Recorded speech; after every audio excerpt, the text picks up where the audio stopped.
नमस्कार दोस्तों। आज कन्या पूजन का दिन है।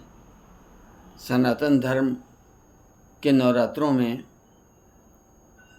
नवमी के दिन या कुछ लोग अष्टमी के दिन कन्या का पूजन करते हैं।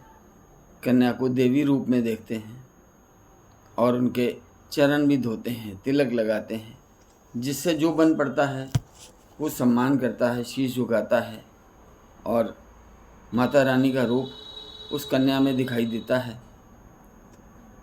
और ये परंपरा सदियों से चली आ रही है। अगर वैष्णो देवी से भी लोग दर्शन करके आते हैं तो आकर के घर में अपने कन्या भोज कराते हैं।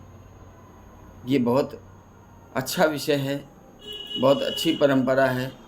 हमारे सनातन धर्म के जिन पुरखों ने ये रिवाज बनाया, यहाँ से ही पिता के सिर को बेटी के आगे झुकने का एक संकल्प बन गया कि हम सारी उम्र बेटी के आगे सिर झुका के रहेंगे। क्यों?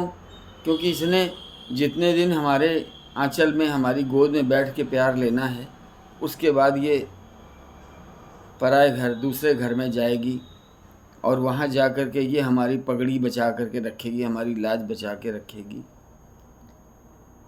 विषय तो बहुत लंबा है, कम शब्दों में। अब एक बेटी अपने पिता से प्रश्न करती है। वो प्रश्न है, सच बात पूछती हूँ बताना न बाबूजी, बताना न बाबूजी, क्या याद मेरी आती नहीं। जिस समय बेटी की शादी हो गई और वो अपने मायके चली गई, तब उसने कुछ समय के बाद अपने पिताजी को फ़ोन किया। क्योंकि जब घर में मायके में थी तो पिताजी की दवा, पिताजी का भोजन, उनका सोना, उस पर सारी जिम्मेदारी उसकी थी। जब वो ससुराल चली जाती है तब वो अपने पिता से प्रश्न करती है, सच बात पूछती हूँ बताना न बाबूजी, बताना न बाबूजी, छुपाना न बाबूजी, क्या याद मेरी आती नहीं। पैदा हुई मेरे घर में मातम सा छा गया। अक्सर बहुत सारे घरों में ऐसा होता है, आज भी होता है।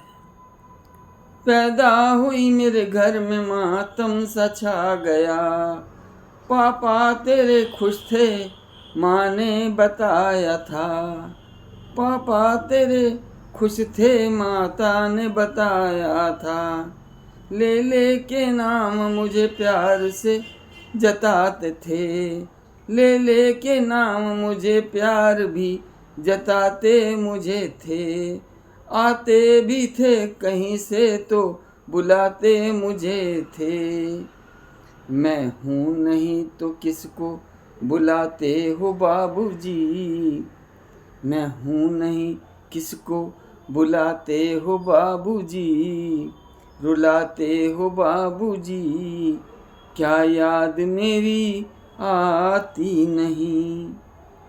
हर जिद मेरी पूरी हुई, हर बात मानते, बेटी थी मगर बेटों से ज़्यादा थे मानते, घर में कभी हो कभी दीपावली आई, घर में कभी होली कभी दीपावली आई, सैंडल भी मेरी आई, फ्रॉक भी मेरी आई, सैंडल भी मेरी आई, फ्रॉक भी मेरी आई, अपने लिए बंडी भी न लाते थे बाबूजी, अपने लिए बंडी, ये बनियान को कहते हैं, अपने लिए बंडी भी न लाते थे बाबूजी, क्या याद मेरी आती नहीं।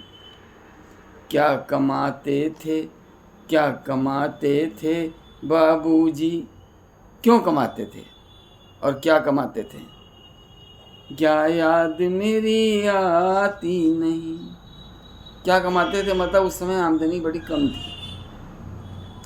सारी उम्र खर्चे में कमाई में लगा दी, सारी उम्र खर्चे में कमाई की लगा दी। दादी बीमार थी तो दवाई में लगा दी।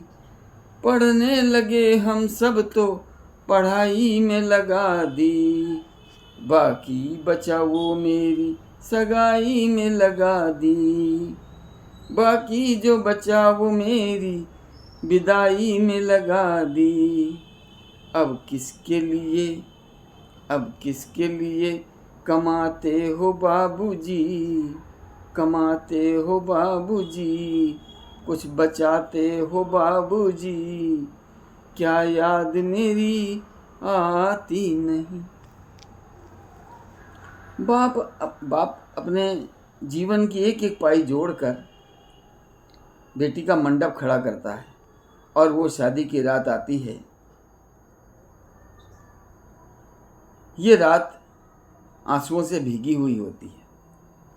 कहते थे मेरा मन कहीं एक पल न लगेगा। विदाई के समय पिता कहते हैं, कहते थे मेरा मन कहीं एक पल न लगेगा। बिटिया विदा हुई तो ये घर घर न लगेगा। कपड़े कभी गहने कभी सामान सजोते, कपड़े कभी गहने कभी सामान सजोते, तैयारियां भी करते, छुप छुप के थे रोते, कर कर के याद अब तो रोते हो बाबूजी, कर कर के अब याद न रोते तो बाबूजी, क्या याद मेरी आती नहीं। अब बेटी सवाल कर रही है, कैसी ये परंपरा है, ये कैसा विधान है, कैसी ये परंपरा है, ये कैसा विधान है। पापा बताना कौन सा मेरा जान है। यहाँ आधा यहाँ आधा वहाँ, जीवन है अधूरा, मतलब आधा मायका और आधा ससुराल। आधा यहाँ आधा वहाँ, जीवन है अधूरा, पीहर मेरा पुराना, ससुराल है पूरा। क्या आपका भी प्यार अधूरा है बाबूजी, अधूरा है बाबूजी, न पूरा है बाबूजी, क्या याद मेरी आती नहीं। सच बात पूछती हूँ बताना न बाबूजी, बताना न बाबूजी, छुपाना न बाबूजी, क्या याद मेरी आती नहीं। राकेश अरोड़ा ऋषि, मेरे चैनल को सब्सक्राइब करें, लाइक करें, फॉलो करें और मेरे प्रोत्साहन का वर्धन करें। इन्हीं शब्दों के साथ आपको ये पावन त्यौहार नवरात्रि के बहुत बहुत बधाई। आपको इस पर्व की माता रानी आप सबका कल्याण करे, आप सबकी मनोकामना पूर्ण करें, आपके परिवार में सदा हरियाली और खुशहाली बरसे, ये मेरी मंगल कामना है। जय माता दी।